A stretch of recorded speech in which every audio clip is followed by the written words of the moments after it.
Any summer holidays kannu call GT Holidays ku pannu. GT Holidays, South India's #1 travel brand. இன்றளவும் தியேட்டரில் ஓடிக்கிட்டு இருக்கு. கிட்டத்தட்ட 200 கோடியை தாண்டி வசூல் செஞ்சுட்டு இருக்கக்கூடிய ஒரு மலையாள படம். திடீர்னு அந்த படத்தினுடைய தயாரிப்பாளர் தான் ஷோபித் ஷபீர். அவருடைய கணக்கு, அவருடைய பார்ட்னருடைய வங்கி கணக்குகள் எல்லாம் முடக்கப்பட்டிருக்கு. ஆலப்புழா அரூரை சேர்ந்த சிராஜ் என்பவர் இந்த படத்திற்கு 7 கோடி ரூபாய் ஃபைனான்ஸ் கொடுத்துருக்காரு. ஃபைனான்ஸ் மட்டும் கொடுக்காம லாபத்தில் பங்கு. ஆனால் அவர் என்னன்றாரு, எனக்கு இது வரைக்கும் 1 ரூபாய் கூட கொடுக்கல. எர்ணாகுளத்தில் உள்ள ஒரு நீதிமன்றத்தில் போய் கணக்கு வழக்குகளோட எல்லா டாக்குமெண்ட்டோட ஒப்படைக்கிறாரு. இந்த படம் சக்கப்போடு போட்டுக்கிட்டு இருக்கு. என்னிடம் வாங்கியது 7 கோடி, அதில் 40% தரனாங்க. அது சம்பந்தமான எந்த பதிலும் கிடையாது. நீங்கள் தான் எங்களுக்கு நீதி சொல்லணும்னா எல்லாத்தையும் பார்த்துட்டு வங்கி கணக்கு முடக்கணும். நீதிமன்றத்தை நாடிய பிறகு தான் தெரியுது இந்த டீமுக்கே அந்த படத்து மேலே நம்பிக்கை இல்லை. அதனால தான் கிட்டத்தட்ட 7 கோடிக்கு 40% பங்குகளை கொடுக்குறன்ற மாதிரி சொல்லியிருப்பாங்க. அவ்வளோதான், காசு வந்தால் போதும் நமக்கு. ரைட்டு, யார் வந்து கொடுக்குறோம், உங்களுக்கு 40% கொடுக்குறோம் அப்படின்னு சொல்லிட்டு எங்கேருந்து போனால் ஆவரேஜாக போவோம். மிஞ்சி போனால் அதிகபட்சமாக ஒரு 13-14 கோடி ரூபா. அதாவது 14 கோடி 7 கோடி ரூபா ஒருத்தர் கொடுத்துருக்காரு, 7 கோடி ரூபா இன்னொருத்தர் போட்டு பண்ணியிருக்காரு. அப்படின்னா என்ன அர்த்தம் அப்படின்னா, இப்போ வந்த இந்த 200 கோடியில் 40% அந்த 7 கோடி ரூபா போட்டவர் கொடுக்கணும். கிட்டத்தட்ட ஒரு 80 கோடி ரூபா.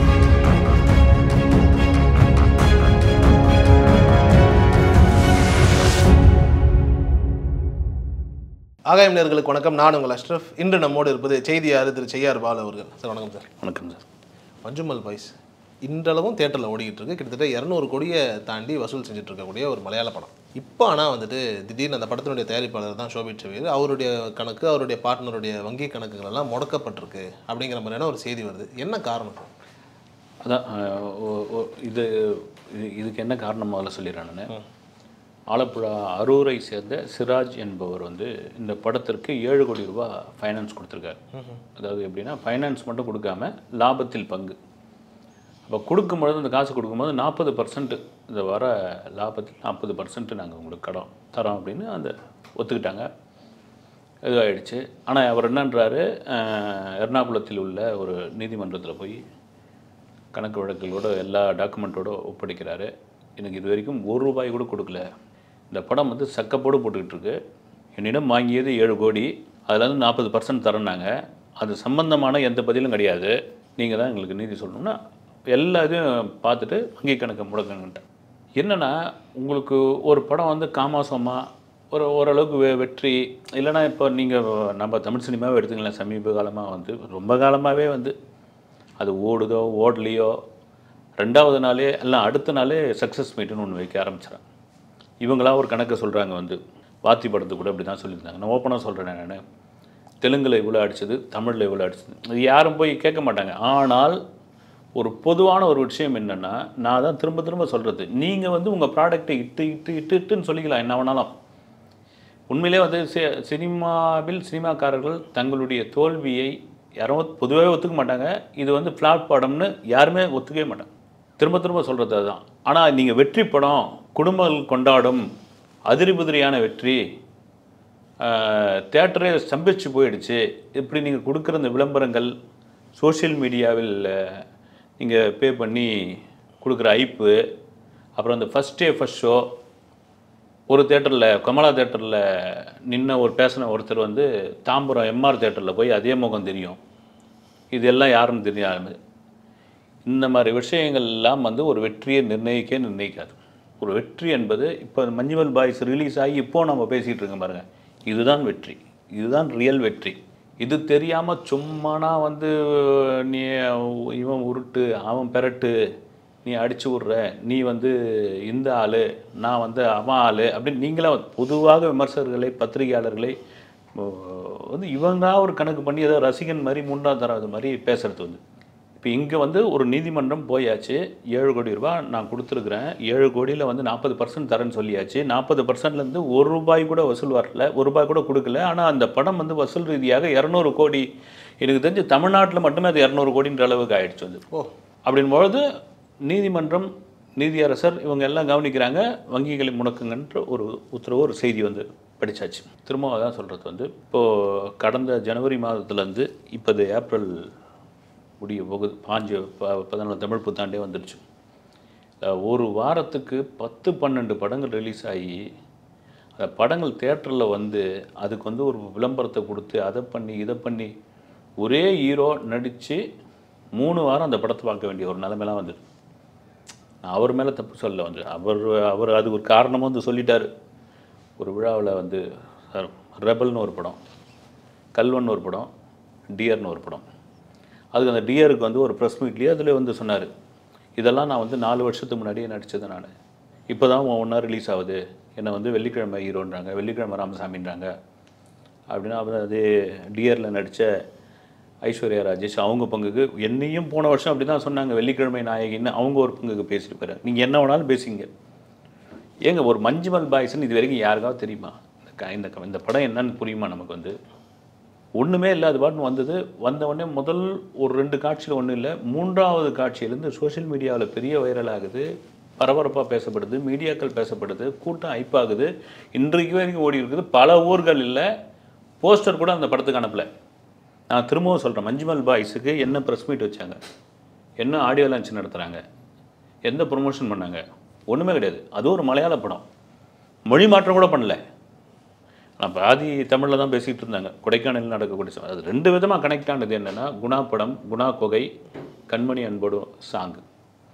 இதெல்லாம் தாண்டி ஒரு படம் அதிரி புதியான வெற்றி ஆகுது. எங்கே வேணாலும் பேசுகிறாங்க. எனக்கு தெரிஞ்ச சைதாப்பேட்டில் ஒரு டீ கடையில் பேர் சொல்ல வரல ஒருத்தருக்கு வந்து, அது மலையாள படம் ஏதோ மஞ்சு மேலே பாய்சாம அது ஓடுதாமன்னு, இதுதாங்க வெற்றி. சாமானியன் அந்த படத்தை பற்றி பேசுகிறது, சாமானியன் அதில் உள்ள நடித்தவர்களை பற்றி ஒரு டீ கடையிலையோ ஒரு பொது இடங்கள்லையோ ஒரு இடத்துலையோ பேசுகிறது தான் அந்த படத்துக்கான வெற்றி. இந்த வெற்றியோட எதிரொலி தான் அங்கே. இதற்குள்ளே இப்போ வர ஒவ்வொரு விஷயமா தெரிய வருது என்னென்னா, இந்த டீமுக்கே, அந்த ப்ரொடியூசருக்கே, ஏறக்குறைய இந்த மஞ்சுமல் பாய்ஸ் அந்த டீமுக்கே வந்து இது இவ்வளோ பெரிய வெற்றி ஆகும்னு எதிர்பார்க்கவே இல்லை அவங்க. அதனால தான் வந்துட்டு கிட்டத்தட்ட 7 கோடிக்கே 40% பங்குகளை கொடுக்குறன்ற மாதிரி சொல்லியிருப்பாங்க. அவ்வளோதான், காசு வந்தால் போதும் நமக்கு, ரைட்டு, யார் வந்து கொடுக்குறோம், உங்களுக்கு 40% கொடுக்குறோம் அப்படின்னு சொல்லி. இது எங்கேருந்து போனால் ஆவரேஜாக போவோம். இது என்ன பட்ஜெட் சார் இந்த படத்தினுடைய பட்ஜெட்? சும்மா இல்லை உங்களுக்கு மலையாள படங்கள் பெருசாக இருக்காது. எனக்கு தெரிஞ்சு இந்த படம் பார்த்ததில் நான் யூகிச்சது வரைக்கும் பார்த்தீங்கன்னா, சில காட்சிகள் மட்டும்தான் கொடைக்கானல், மீதி எல்லாம் செட்டு போட்டு எடுத்துருக்காங்க. ஆர்டிஸ்ட்டுக்கும் பெரிய சம்பளம் ஒன்றும் கிடையாது, ஒரே இடத்துல முடிச்சாச்சு. மிஞ்சி போனால் அதிகபட்சமாக வந்து ஒரு 13-14 கோடி ரூபா அதிகபட்சமாக இருக்கும். அவங்க சொல்கிறது வந்து 20 கோடிக்கு மேலேயே சொல்கிறாங்க, வந்து 20 கோடின்றாங்க. எனக்கு தெரிஞ்சு அப்படி தெரியல. நானும் ஒரு ப்ரொடக்ஷன் மேனேஜர்கிட்ட கேட்டப்போ அவரும் சொன்னார் அவ்வளோதாங்க இருக்கும் அப்படின்னாரு. இதுக்கு தான் காரணம். அதாவது 14 கோடி 7 கோடி ரூபா ஒருத்தர் கொடுத்துருக்காரு, 7 கோடி ரூபா இன்னொருத்தர் போட்டு பண்ணியிருக்காரு. அப்படின்னா என்ன அர்த்தம் அப்படின்னா, இப்போ வந்த இந்த 200 கோடியில் 40% அந்த 7 கோடி ரூபா போட்டவர் கொடுக்கணும். கிட்டத்தட்ட ஒரு 80 கோடி ரூபா. ஆமாம், கொடுக்கணும். கொடுக்கலன்னு போது திட்டமிட்டு அவரை ஏமாற்றிருக்கீங்கன்னு போது இது என்னென்னா, நீங்கள் ஒரு கணக்கு சொல்லிட்டு போகலாம். பெரும்பாலும் அப்படி தான் சொல்லுவாங்க. இப்படி ஒரு இடத்துல ஃபைனான்ஸ் வாங்கி ஒருத்தரை பார்ட்னராக சேர்ந்து ஒரு படம் வரும்பொழுது அது ஒரு சுமாரான படமா, இல்லை வியாபார ரீதியாக வேற ஒரு வியாபார ரீதியாக உங்கள் டேபிள் பிஸ்னஸோ அல்லது வந்து ஒரு சேட்டலைட்டு, ஒரு ஓடிடி இதெல்லாம் விற்று ஒரு லாபம் வந்துன்னு வச்சுங்க, சார் படம் எங்கே சார் ஓடிச்சு, சும்மா நாங்கள் தான் சார் பில்டப்பு கொடுத்தோம் அப்படின்னு சொல்லி நழுவிட்டு போயிடலாம். இது அப்படி கிடையாதுங்களே. வந்து ஒரு சவுத் இந்தியா முழுக்க ஒரு அதிர்வலை ஏற்படுத்தியிருக்கிறது. குறிப்பாக தமிழ் சினிமாவில் வந்த மொத்த படத்தையும் காலி பண்ணிடுச்சு. இப்போ திரும்ப நானே கூட அதை பற்றி பேசுகிறேன். நான் ஏன் உங்களுக்குலாம் வந்து ஒரு மலையாள படம் இங்கே ஓடிக்கிட்டு இருக்கு, குறைவாக சொல்லலை. நீங்கள் தமிழில் என்ன தான் படம் எடுக்கிறீங்கன்னு எங்கிட்ட 2-3 டைரக்டர்லாம் வந்து ரொம்ப சத்தம் போட்டாங்க. வந்து என்னங்க நீங்கள் வந்து தமிழ் சினிமாவை ரொம்ப நான் மொத்தமாக சொல்லிங்க, கடந்த ஜனவரியிலேருந்து தான் சொல்கிறேன். தமிழ் சினிமாவில் நல்ல படைப்பாளிகள் இருந்தார்கள், இருக்கிறார்கள், நல்ல படங்கள் வந்தது. தமிழ் சினிமா உலகத்தரத்திற்கான படைப்புகளை வந்து கொண்டு போய் சேர்ந்துருக்குது. ஆஸ்கார் வாங்கியிருக்கிறோம். நம்ம ரகுமான் ஒருத்தர் வாங்கிட்டு வந்து 2 கையால் இப்படி நடிச்சு பிடிச்சி இறைவனுக்கு நன்றின்னு தமிழில் அவ்வளோ பெரிய அந்த மேடையில் தமிழில் பேசின ஒரு எல்லாம் சாதிச்சாச்சு தமிழை. இந்த காலகட்டங்களில் இத்தனை படம் வந்ததுங்க. நீங்கள் இத்தனை படத்துக்கு எவ்வளோ செலவு நீங்கள்? அப்போ இங்கே நீங்கள் வந்து கண்டென்ட்டை கேட்கல, கதையை முடிவு பண்ணல, ஆர்டிஸ்ட் ஒரு பக்கம் நம்பி இருக்கிறீங்க. ஒரே ஹீரோ 3 படம் பண்ணுறாரு. இப்படி இருக்கிற நேரத்தில் ஒரு மஞ்சுமல் பாய்ஸ்னு ஒரு படம் வந்து அடித்து நொறுக்குது. அதுக்கு என்ன அப்படின்ற ஒரு விஷயம். இப்போ இவர் சிராஜ் நீதிமன்றத்தை நாடிய பிறகு தான் தெரியுது இந்த டீமுக்கே அந்த படத்து மேலே நம்பிக்கை இல்லை, கொண்டாடி தள்ளிட்டாங்க இல்லைன்னு. இப்போது ஒட்டு மொத்தமாக தென்னிந்திய சினிமாவிற்கே ஒரு ஹப் அப்படின்னா வந்து சென்னை தான். அந்தளவுக்கு வந்துருச்சு உங்களுக்கு. ஹப்னா எந்த மாதிரி சார் சொல்கிறீங்க? இங்கே ஒரு படம் கொண்டாடப்படுகிறது, இந்த படத்தை பாராட்டுறாங்க, இந்த படத்தை வந்து ஹிட் பண்ணுறாங்க அப்படின்னா அது நீங்கள் வந்து பேன் இண்டியா படம் கூட வச்சுக்கலாம். சவுத் இந்தியாவில் பெரிய அதிர்வலை. நீங்கள் மஞ்சுமல் பாய்ஸ் எடுத்துங்க அப்படியே வந்த பிறகு இதுக்கு முன்னாடி நீங்கள் ஒன்றும் வேணாம் சார், இதுக்கு அப்படியே ரீவைண்ட் பண்ணி போங்க. KGF 2, KGF 1 இட்டு, KGF 2 வந்தப்போ கூடவே வந்து பீஸ்ட் வந்தது. விஜய் படத்துக்கு மீறி என்ன இதில் வந்து இது பண்ணிட போகுது, பார்த்துடலாம் ஒரு கை அப்படின்ட்டு KGF 2க்கான ஸ்க்ரீன்ஸ் வந்து கம்மியாக தான் கொடுத்தாங்க, அவங்களுக்கு வந்து அதிகமாக கொடுத்தாங்க. ஒரு கட்டத்தில் அவங்க கூட நாங்கள் பின் வாங்கிக்கிறோங்க அப்படின்லாம் கூட சொன்னாங்க. நீங்கள் வாங்க தைரியமாக, நாங்கள் என்ன பார்த்துக்கிறேன்ட்டாங்க. சினிமாவை தயவுசெய்து யாரும் எந்த விதத்திலும் கணிக்கவே முடியாது, கணிக்கவே முடியாது. நான் பல பேட்டிகளில் சொல்லிட்டேன். தாசிரி நாராயண் ராவ் தெலுங்கில் மிக முக்கியமான இயக்குனர்கள், பல படங்களை இயக்கிய அவர் வந்து ஒரு இன்டர்வியூவில் அடுத்த பிறவியில் என்னவாக பிறக்க விரும்புகிறீர்கள் அப்படிங்கிற, அடுத்த பிறவியில் இதே மாதிரி டைரக்டராக பிறக்கணும்னு விரும்புகிறேன். ஆனால் இன்னொரு வரத்தையும் சேர்த்து கேட்குறேன் நான் கடவுள்கிட்ட, பூஜை போடுற அன்றைக்கே இந்த படம் இட்டுன்னு எனக்கு தெரியும். நான் அந்த படம் பூஜை போடுற அன்றைக்கே இட்டுன்னு தெரியும். அந்த சூட்சம் மட்டும் கிடையாது. நீங்கள் எதை வேணால் ஒரு படத்தை ஓஹோன்னு பூஜை போடுற அன்றைக்கி நீங்கள் நினைப்பீங்க, ஒரே ஷோவில் காலி ஆகிடும். இருக்கிற இடமே தெரியாது. ஒரு படம் வந்து இப்படி ஒரு படம் நடக்க தான் தெரியாது. அந்த படம் சூப்பர் டூப்பர் ஹிட் ஆகும். ஆடியன்ஸ் எதை கனெக்ட் பண்ணுறாங்க, எதை கொண்டாடுறாங்க, அவங்களுக்கு எது தேவை உங்களால் கண்டுபிடிக்கவே முடியாது. அதுதான் மஞ்சுமல் பாய்ஸ்க்கு ஏற்பட்டது. நிச்சயமாக சார். சரி, இப்போ இப்படி இருக்கும்போது இப்போ ஒரு படம் வெற்றி அடைஞ்சிருச்சு அப்படின்னா, இப்போ நார்மலாக நம்ம நிறைய மொழிகளில் வந்துட்டு குறிப்பாக தமிழ்லேயும் கேள்விப்படுவோம். இந்த மாதிரி வந்துட்டு ஒரு படம் முதல்ல ஒரு டேர்ம்ஸில் பேசியிருப்பாங்க, அதிகமாக வெற்றி ஆனதுக்கப்புறம் வந்துட்டு அந்த தொகையில் வந்துட்டு ஒரு பிரச்சனை வரும். இப்போ மலையாள சினிமாவில் இதே மாதிரியான ஒரு சிக்கல் இருக்குது, அதுவும் இது பெரிய தொகை. தமிழில் இந்த மாதிரி நிறைய விஷயங்கள் நடந்திருக்குல்ல சார் இதுக்கு முன்னாடி? இல்லை, நிறைய பஞ்சாயத்துக்கள்லாம் நடந்திருக்கு சார். இதை விட பயங்கரமான நடந்திருக்கு. எனக்கு தெரிஞ்சு உண்மைகிட்ட வந்து நம்ம ஒரு திருப்பூர் சுப்பிரமணியம் மாதிரி, அப்புறமா வந்து கலைப்புலி சேகரன்னு டிஸ்ட்ரிபியூட்டர் சங்க தலைவராக இருந்தார். அவர்கிட்டலாம் கேட்டோம்னா பல சம்பவங்கள் சொல்லலாம். வந்து பல ப்ரெஸ் மீட் வச்சே நடந்திருக்குது. சர்வசாதாரணம் கவுன்சில்லாம் பஞ்சாயத்தெல்லாம் நடந்திருக்குது. இது மலையாள சினிமாவில் நீங்கள் சொன்ன மாதிரி ஒரு சின்ன இண்டஸ்ட்ரி. அந்த சின்ன இண்டஸ்ட்ரி கூட ரொம்ப பட்ஜெட்டில் கம்மியாக எடுக்கக்கூடியது. அவங்க அதை தான், அவங்களுடைய பலமே அதுதான். இப்போ தான் பிருத்திவிராஜ் வந்து இந்த இண்டஸ்ட்ரியை வந்து ஒரு பேன் இண்டியா இண்டஸ்ட்ரியாக மாற்றுவதற்கான அவர் தான் ஒவ்வொரு விதமாக பண்ணிக்கிட்டு. இப்போ கூட தம்புரான்னு ஒரு படம் கிட்டத்தட்ட ஹாலிவுட்டுக்கு நிகரான அந்த படத்தை எடுத்துக்கிட்டு இருக்காங்க. நம்ம பெருங்குளத்தூர், சென்னை பெருங்குளத்தூர் பக்கத்தில் ஈராக்கியே செட்டு போட்டு எடுத்துக்கிட்டு இருக்காங்க. ஈராக்கியே செட்டு போட்டு அவ்வளோ வெளிநாட்டுக்கார்கள், சில கட்டடங்கள் கிட்டத்தட்ட ஒரு நாளைக்கு 75 லட்சம் செலவு பண்ணுறாங்களாம். அது ஒரு பெரிய தொகை இல்லை சார்? அது பெரிய தொகை. உங்களுக்கு நீங்கள் நிறைய ஆர்டிஸ்ட்டு சர்வசாதாரணமாக அந்த ஜிஎஸ்டி ரோட்டில் போயிட்டும் வந்துக்கிட்டும் இருக்காங்களா. இப்போ கூட யாரோ வித்யா மேனனுக்கு யாருக்கோ பறக்கும் பட கூட அவங்க காரை சோதனை பண்ணாங்க இந்த ஷூட்டிங்க்கு வரும்போது தான். ஏன்னா எனக்கு தெரிஞ்சு பிருத்திவிராஜ் தான் இந்த மலையாள சினிமாவை திரும்ப பேன் இண்டியா எடுத்துக்கொண்டு போனால் அதுக்கு மிக சமீபத்திய உதாரணம் கோட் லைஃப். இப்படி ஒரு சினிமா எங்களுக்கு இது போதுங்க. நாங்கள் வந்து ஒரு ஊர், நீங்கள் மலையாள ஆர்டிஸ்டோடைய பேர்கள் மம்முட்டி மோகன்லாலை தவிர பார்த்தீங்கன்னா ஊர் பேரை தான் நான் முன்னாடி வச்சுருப்பாங்க. இப்போ ஜெய்ஆர் பாலன் மாதிரி வந்து நெடுமுடி வேணு, அது இது வைக்கம் முகமது பெரும்பாவூர், ஆமாம் பெரும்பாவூர், இப்படியா வந்து ஊர் பேர் என்னென்னா ஷூட்டிங் முடிச்சுட்டு அவங்கவுங்க ஊருக்கு போகிறவங்க. நீங்கள் சவுத் இந்தியாவில் மட்டும்தான் ஒரு சினிமானா எனக்கு கன்னடனா நான் பெங்களூரில் இருப்பேன், தெலுங்கா நான் ஹைதராபாத்தில் இருப்பேன், தமிழா நான் சென்னைக்குள்ளே இருப்பேன்ட்டு.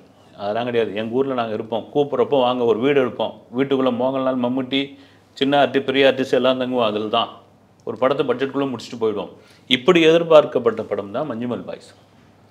ஆனால் அது ஒரு அதிர்பதியான வெற்றி வந்த பிறகு தான் இப்போ ஒவ்வொன்றா வருது. அது அங்கேயே பெரிய பேசு பொருளாக மாறுது. இங்கே நம்ம இண்டஸ்ட்ரியில் அது ஒரு சின்ன மேட்ரு. அது இது மாதிரி பல பஞ்சாயத்துக்களை சந்தித்து வந்திருக்குது தமிழ் சினிமாவில். நிச்சயமாக சார். அதில் குறிப்பாக வந்துட்டு இந்த சின்ன தம்பி படத்தை கூட அப்படி சொல்கிறாங்களே சார், சும்மாவே எதிர்பார்ப்பே இல்லாத ஒரு நிலையில் வந்துட்டு இண்டஸ்ட்ரி நிறைய படம் உண்டு சார். நீங்கள் நல்ல சின்ன தம்பியை ஞாபகப்படுத்துனீங்க. நீங்கள் சின்ன தம்பியை வந்து கதையை கோளாறு அப்படின்ற அளவுக்கு கொண்டு போன ஒரு விஷயம் இருக்கும். கேபி ஃபிலிம்ஸ் பாலு தான், மறைந்த பாலு தான் அந்த படத்தை தயாரிக்கிறாரு.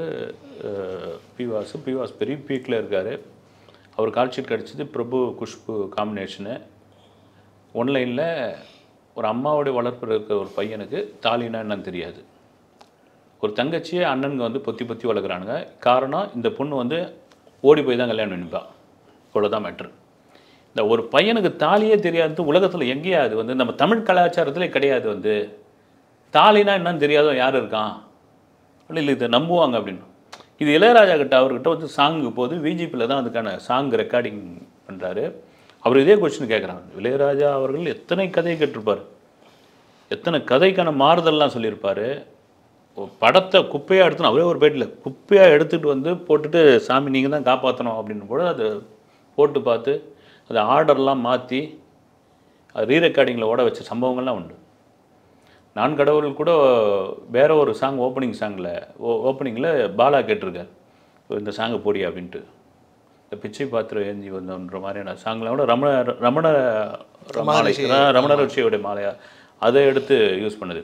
இப்போ சின்ன தம்பிக்கு வரும்பொழுது என்ன இது மாதிரி வந்து இது தாலி தெரியலன்னு எப்படி ஆடியன்ஸ் நம்புவாங்க? இல்லை சார் நான் அதுக்கேற்ற மாதிரி ஸ்க்ரீன் ப்ளே பண்ணி தரேன்னு ஒரு அறகுறை மனசோட வந்து சில பேருக்கு இதில் சரி அப்படின்ட்டு ஒரு மொத்த சாங்கையும் 20 நிமிஷத்தில் போட்டு கொடுத்துட்டாராம்.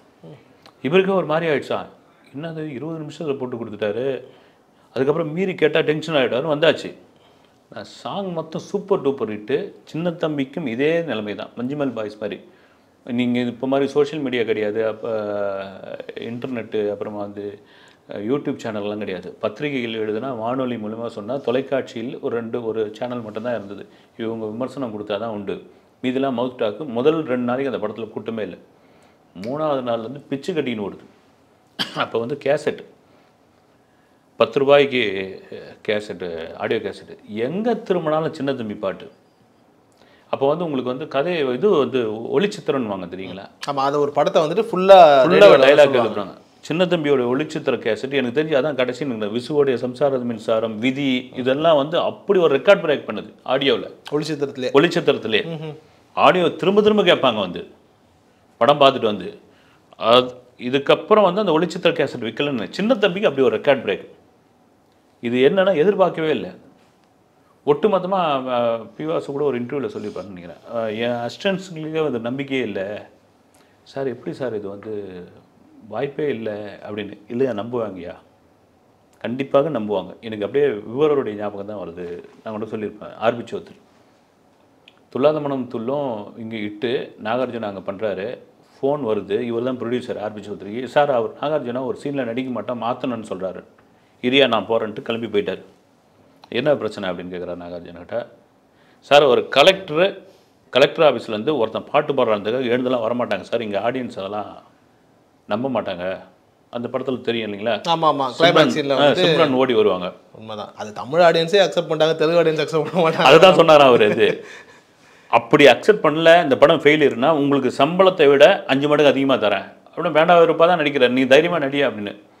அதுக்கப்புறம் வந்து ஆர்பி சௌத்ரிக்கு ஒரு சின்ன இது வந்துருக்குது, என்ன நம்ம பாட்டு வாக்கு கொடுத்துட்டோம்னு சொல்லி ஆந்திராவில் போய் ஒரு தேட்டரில் போய் அவர் மட்டும் பார்த்துருக்காரு. அந்த காட்சி வரும்போது ஒட்டுமொத்த தேட்டரை எழுந்து கை தட்டியிருக்கு. படம் சூப்பர் டூப்பர் ஹிட்டு. அங்கேருந்து ஆந்திராவிலேருந்து பெரிய ரோஜா பூ மாலை கொண்டு வந்தார் நாகார்ஜுன். கொண்டு வந்து ஆர்பி சௌத்ரிக்கு போட்டு இது பண்ணலாம். அந்த ஜட்ஜ்மெண்ட் இருக்கு இல்லைங்களா, அது வந்து திடமான ஒரு விஷயம் வந்து நல்ல கலைஞனுக்கு உண்டு. அந்த மாதிரி ஒரு ஜட்ஜ்மெண்ட். சின்ன தம்பிக்கு இந்த மாதிரியான பிரச்சனைகள் இருந்தது. இந்த ஒன்லைன் தப்பான ஒன்லைன்னு, ஆனால் வரலாறு காணாத ஒரு ஹிட்டு இந்த படம். யாரோ ஒரு பெரிய இயக்குனர் கூட சொன்னாராம் பிவாசு கிட்ட, எப்பா சிவாஜியோட புள்ள பெங்களூரில் படிச்சிருக்காரு, வெள்ளித்தட்டில் சாப்பிட்றாரு, இவரை வச்சுக்கிட்டு தாலி தரலன்னு சொல்லிட்டுனா நம்புவாங்களா அப்படின்ற மாதிரியான ஒரு கேள்வி கூட கேட்டிருக்காங்க. நிறைய விமர்சனங்கள்லாம் கூட வந்தது. இது தாலி தெரியலையான்னு சொல்கிறது. அப்புறமா வந்து ஒரு என்ன சொல்கிறது, ஒரு இன்னசென்ட் அல்லது வந்து ஒரு தாயோடு இருக்கிற ஒரு மகனுக்கு மற்ற விஷயங்கள்லாம் எப்படி தெரியும், இது மாதிரி நிறைய லாஜிக் மிஸ்டேக்கான கேள்வி. நீங்கள் லாஜிக்கை யோசிக்க விடாமல் படம் பண்ணுறது, ஸ்க்ரீன் ப்ளே பண்ணுறது தான் பெரிய கெட்டிக்காரத்தனம். இப்போவும் உண்டு. ஒரு கர்ப்பிணி பெண்ணு, அந்த கர்ப்பிணி பெண்ணை வந்து வில்லன்கள் கடத்தி போகிறாங்க, அவனுடைய கணவனை சாகடிச்சிட்டாங்க. அந்த கர்ப்பிணி பெண்ணுடைய வாயை திறக்க வச்சு விஷத்தை ஊற்றுறாங்க. அவள் பழிச்சிட்டா உள்ளே இருக்கிற குழந்தை ஊனமாக பிறக்குது. அப்படி ஒன்று மருத்துவத்தில் கிடையாது. அதை நம்ப வச்சு தைக்கிறது தான் அந்த படம் தான் அபூர்வ சகோதரர்கள். சிறப்பு. அதுதான் இப்போ மஞ்சுமல் பாய்ஸில் வரும்பொழுது ஒரு குழிக்குள்ளே ஒருத்தர் விழுந்துட்டான், அவனை காப்பாற்ற முடியாது. ஏற்கனவே 10-15 பேர் உள்ளே கிடக்கிறாங்க, ஒரு மினிஸ்டர் பையன் உட்பட உள்ளே இருக்கிறான். நீங்கள் கிளம்பி கேரளாவுக்கு போயிடுங்கன்னு விரட்டுறாங்க கொடைக்கானலில், தமிழ்நாட்டு. இல்லை நாங்கள் இருக்கிறோங்க, எங்கள் ஃப்ரெண்ட்ஸ் இருக்கிறோம், நாங்கள் காப்பாற்றுறோம். இது நம்பகத்தன்மை குறைவு தான். நம்ப வச்சு அதை கொண்டு வந்ததற்கு இன்னொரு காரணம் அந்த ஸ்க்ரீன் பிளேயில் கொண்டு வந்த சில விஷயங்கள். குணா குகை, கண்மணி அன்போட சாங்கு, இளையராஜாவோட மியூசிக்கு, கடைசி இந்த 20 நிமிஷம் ஆடியன்ஸ் எழுந்து கை தட்டினது, ஒட்டுமொத்தமாக ஒரு படத்தை எங்கே கொண்டு முயற்சி பாருங்க. ரொம்ப நன்றி சார், நேரத்துக்கு தகவல். இனி சம்மர் ஹாலிடேஸ் கண்ணு கால் GT ஹாலிடேஸ்க்கு பண்ணு. GT holidays, south India's #1 travel brand.